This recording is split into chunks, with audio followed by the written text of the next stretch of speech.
All right, man. Let's go ahead and get into it, though. We've been seeing the influx of coaches getting fired, and it's not just them getting fired; it's them having like 1 or 2 years with the team, and they getting fired just like that. That is the problem more than coaches get fired. Coaches get fired every year. It's the reason why some of these coaches be sitting out a full year because they know they're gonna probably get another crack at the coaching cycle again. So I don't have a problem with coaches getting fired, right? Especially when most of these coaches can't overstay their welcome, right? But it's the fact of the matter is, why are teams that's trying to look to either rebuild or contend for a championship have like horrible process? And that's why I titled the video the way I did, because if you as a GM and front, well, basically the overall front office in general, ownership, GM, executive, like everything that goes into play to hiring a good head coach for your current position and your current direction of your franchise. I just don't understand how teams are getting it wrong, like every time. And before I go ahead and get into the coaches that that has basically did 1 or 2 years as of late, I'm gonna go ahead and talk about Joe Mazzulla, right? He has grown on me a ton, because I'm not gonna say he was a bad coach. If anything, I was one of his most defenders, because folks kept saying, "Oh, you mean Udoka? He would have took the 22-23 Celtics to the championship. Why he got to do that stuff? Joe Mazzulla is just so out of touch." It's like, no, like they won 57 games. They went to the conference championship. Like, and guess what? Malcolm Brogdon had like an elbow injury. Robert Williams had like a knee injury. So most of their rotation that was playing throughout the regular season was decimated. And then you have to rely on Grant Williams minutes. So I'm just so confused of, if they was gonna give excuses for one coach, why not give it to the other? Like, that's why I don't get it. And then guess what? We go into the next year, they trade for Jrue Holiday, and they trade for Kristaps Porzingis, since they saw their 2 stars could not work in traffic like that. Especially, I'm not going to say the name. Y'all already know who I'm talking about. And they trade for them, and guess what? They become a 60-win team. They become more diverse in their defensive schemes. They feel comfortable switching and having like Porzingis on like weaker shooters and stuff like that, so he could be like helping rotation. And he's definitely an upgrade over like a Robert Williams and Al Horford. So it makes sense to actually start a lineup that consists of Jrue Holiday, Derrick White, Jaylen Brown, Jason Tatum, and Kristaps Porzingis. Now you have a switchable lineup with an actual good athletic rim protector that's going to clean things up for you, right? So yeah, I just didn't understand that, and the pitchfork for Joe Mazzulla was definitely like wrong. So that's why I'm finna go ahead and lead off with the coaches I'm about to talk about now, and let's start with the first one. Let's talk about Darvin Ham, right? Since I'm more in close with this, since I'm a Lakers fan, I knew what like the process that went down, right? The process to hiring the coach during our coaching cycle, when we ended up finding Frank Vogel, was who's going to be the Russell Westbrook whisperer, right? Who's going to try to connect with him the most and try to build a relationship with him? That was the most important thing that was on the Lakers' mind. Mind you, Russell Westbrook had failed tenure with the Lakers the season prior, and he fell out with Frank Vogel because Frank Vogel basically called him out to basically just be a part of the offense. Frank Vogel expressed to the team that whoever gets it, besides the big man like DeAndre Jordan, Dwight Howard, they can take it down and kickstart our offense. Every time AD had grabbed the board, Russell Westbrook was basically calling for it and just try to slow up the game. And while Frank Vogel and the staff wanted us to speed up the game and wanted like 1 through 4 to actually grab it and go. But Russell Westbrook wasn't playing like that. He wasn't going by that. He said, "Give it to me," or like it's gonna be he didn't say it's gonna be a problem, but the way he was coming off, it was probably will be a problem. So yeah, that's how Frank Vogel and Russell Westbrook fell out. So that's why they said, okay, let's get a coach that's willing to try to connect with Russell Westbrook. And that was the mishap right there. You basically trying to accommodate a player that you were most likely going to trade. So that did not make no sense to me at all. And that was step 1 of disaster. So step 2, they go through their candidates, right? I forgot the exact candidates, but I know the finalist was Terry Stotts and and Darvin Ham. Now, Kenny Atkinson, I thought he was going to get the Hornets job after they won a championship. He decided to decline and go back to the Warriors. And I forgot who was the other candidate. I can't think of the other candidates right now. But yeah, those are the finalists for the job. Now, mind you, Darvin Ham, he has multiple experience. Folks thought he was the next coach that actually was going to get a job. And folks was like very happy and, very happy that he was going to get this chance to actually coach the Lakers.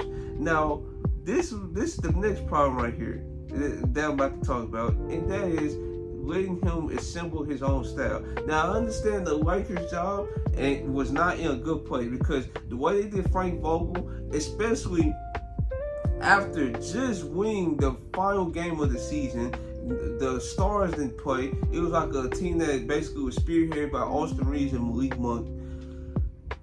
Fired him like literally before even the buzzer sounded, and then him having to do an awkward interview at the end of the game.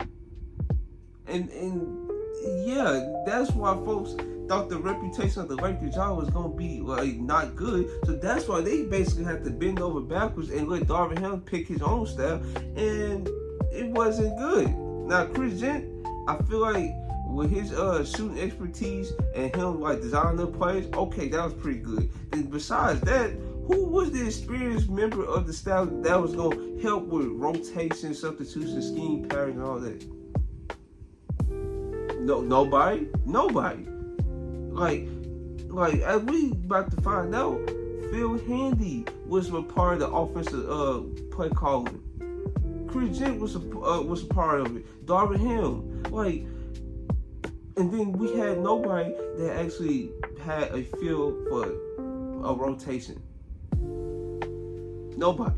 So that's why Darvin Ham got the bulk of the flack for basically players playing out of position, playing not establishing roles with different players and stuff like that. It's the reason why this year he was playing like Cam Reddish, Taurean Prince, Jared Vanderbilt. He had the all defensive lineup, basically just trying out everything, and nothing was working. And it's very unfortunate that, in my opinion, the players are definitely a cause of the reason why the Lakers was underperforming. Don't get it twisted, and it basically showed this ugly head when the playoffs came around. But the way Darvin Ham was not calling timeouts when necessary, was not basically was not developing role players that he was supposed to be doing, what he promised to do. He even mentioned in his interview that he wanted to try out like G League guys if necessary. That was the claim to fame of Darvin Ham, and he didn't live up to expectations. He just didn't live up to expectations. Now, that was like very I'm not gonna front. I definitely expected more of Darvin Ham, especially like developing a guy like Max Christie. That should have been a slam dunk because he had the athletic tools, the defensive versatility, and he had a great three-point shot. Well, I think he shot the best on our team percentage. Well, top three, because I know LeBron shot 41% from three on high volume attempts. So yeah, that was definitely like a misstep in the process. It's beginning with the Russell Westbrook whispering stuff, then letting a rookie head coach pick his own style. Yeah, that I just disagree with that. So that's Darvin Ham, right? And this comes about to talk about, they literally got 1 year. He's a championship head coach, and the roster was just not assembled for him at all, and that's Frank Vogel. Now, when Frank Vogel got hired, I put out a tweet and said they're going to be championship contenders. Because I know Darvin Ham, the way he like to construct rosters, he like defensive guys. Like with his team with the Lakers, he had KCP, Danny Green, he had Alex Caruso. Okay, so I thought they was going to be able to like maneuver, try to do some trades for actually glue guys, right? Okay, so Frank Vogel get hired, and then you see a report that the Suns and the Heat are interested in Bradley Beal, and then Bradley Beal ended up choosing the Suns because the Heat didn't really pursue him as heavy as he wanted to. So he went to the Suns. They traded old man Chris Paul and Landry Shamet. Okay, it is what it is, right? Chris Paul was getting up there in age, very injury prone. Landry Shamet, he was not good. Suns fans hated him, okay? All right, it is what it is. But you trade for a guy that you know was also injury prone, needs the ball, and he has a temperament of a guy that will literally just not work for contending teams. Like, we seen his facial expressions on the sideline when things don't go his way. We seen it this year on the Suns when he brought the ball up all casual and stuff and made a little phase and he threw like a pass to initiate the offense. That's the type of stuff Bradley Beal been doing throughout his whole career as being the lead guy. But the Suns end up still trading for him. Then you end up trading DeAndre Ayton away because everybody on the team basically just didn't like him no more. Bro, figure it out. Like, you telling me right here, right now, that Jusuf Nurkic, right, not a good rim protector, can't move his feet, don't have no good defensive quality about him, you decide to trade for that guy because Jusuf Nurkic is ideally fits the big three more than DeAndre Ayton? Ludicrous, because he had no athleticism at all. At least with Frank Vogel, you give him an athletic big man. Now, I'm not saying DeAndre Ayton was gonna be this like David Robinson type monster, like folks were trying to put him out to be. No, I'm not saying that. But if you give Frank Vogel an athletic big man, maybe you can probably get some out of Ayton. But no, they decided to trade for an old, slow-footed big man that could not execute no defensive schemes. None. That made no sense to me. So then with the Bradley Beal trade, which you see his contract 50, 51, 57, all these big numbers, and now you can't even really get guys in free agency now. They have to sell. Now also in the Jusuf Nurkic trade, they get Grayson Allen. That was a good deal. But everybody else they got, Yuan Nabe, no. Keobey Diop, I don't know what they expected out of him. No. They got Nassir Little. I thought he was gonna be a good rotational piece, but he's been injury prone throughout his whole career. No. Josh Okogie, like, he can give you great defensive highlights, and he's definitely a great defender. Don't get me wrong. Offense is still a no. So, yes, they tried to build like a defensive lineup around the big three, but it just didn't come about because the guys they ended up having to settle for that was vet minimum guys, they wasn't that good. And then on top of that, you trade for Bradley Beal, now you don't have a point guard. Now folks, some fans gonna say the bigger issue was they need a wing. Okay, so we've seen multiple times where Devin Booker, in my opinion, needs to be the two guard. He needs to be a two guard. I'm not saying he can't play the one, but he needs to be the two guard. Dog, it made no sense to me where it was moments throughout the season where Devin Booker was not aggressive at all. Not aggressive. Because he had to be the responsible one of, okay, KD, you haven't touched the ball well? Okay, I got you. Bradley Beal, come on, let's set some up for you. He had to be that guy instead of the lead attack guy that we saw in the playoffs in 22-23.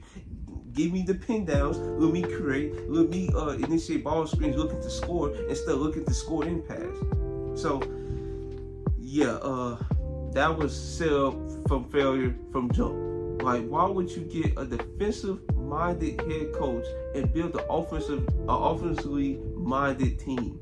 Didn't make no sense, and that's why they had to end up firing him after 1 year. The process was downright awful. If you knew you was gonna try to trade for a Bradley Beal, do not call Frank Vogel phone.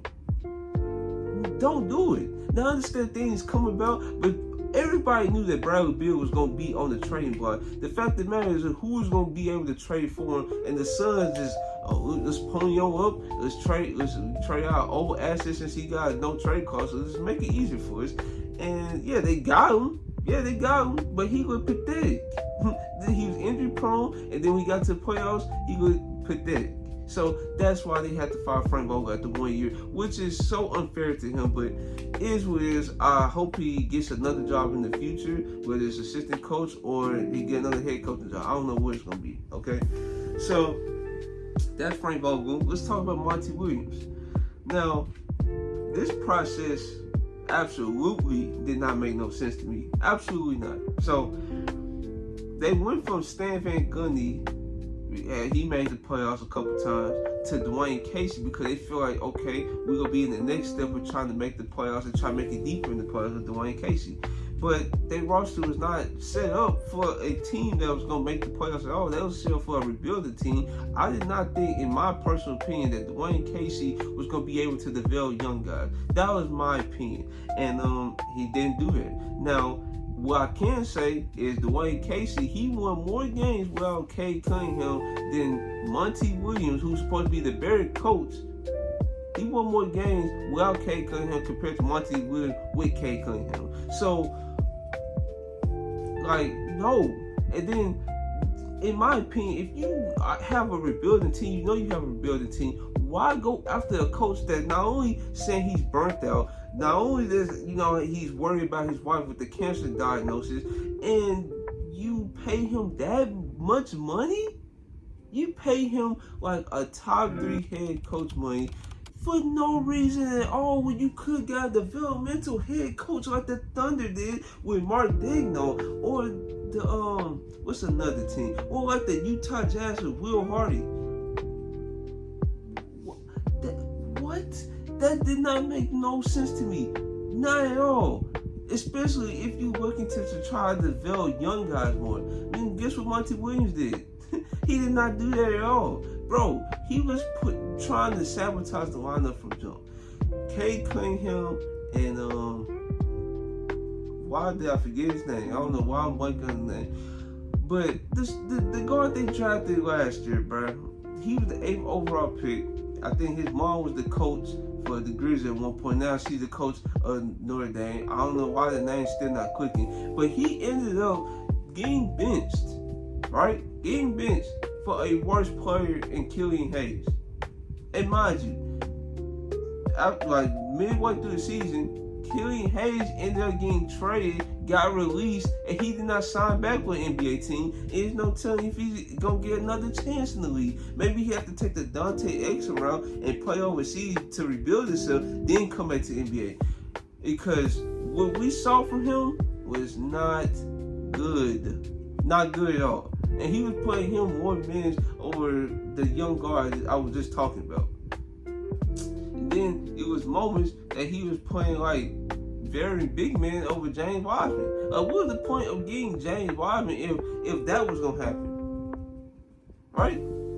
So yeah, that coaching process did not make no sense at all. You get a veteran coach that has not shown you the ability that he was like a developmental coach, especially since he had Chris Paul, right? When AD came into town, they traded Chris Paul, and you know they had that bad season, they got AD. What did he show you in that tenure that showed he was a developmental coach? Huh? None.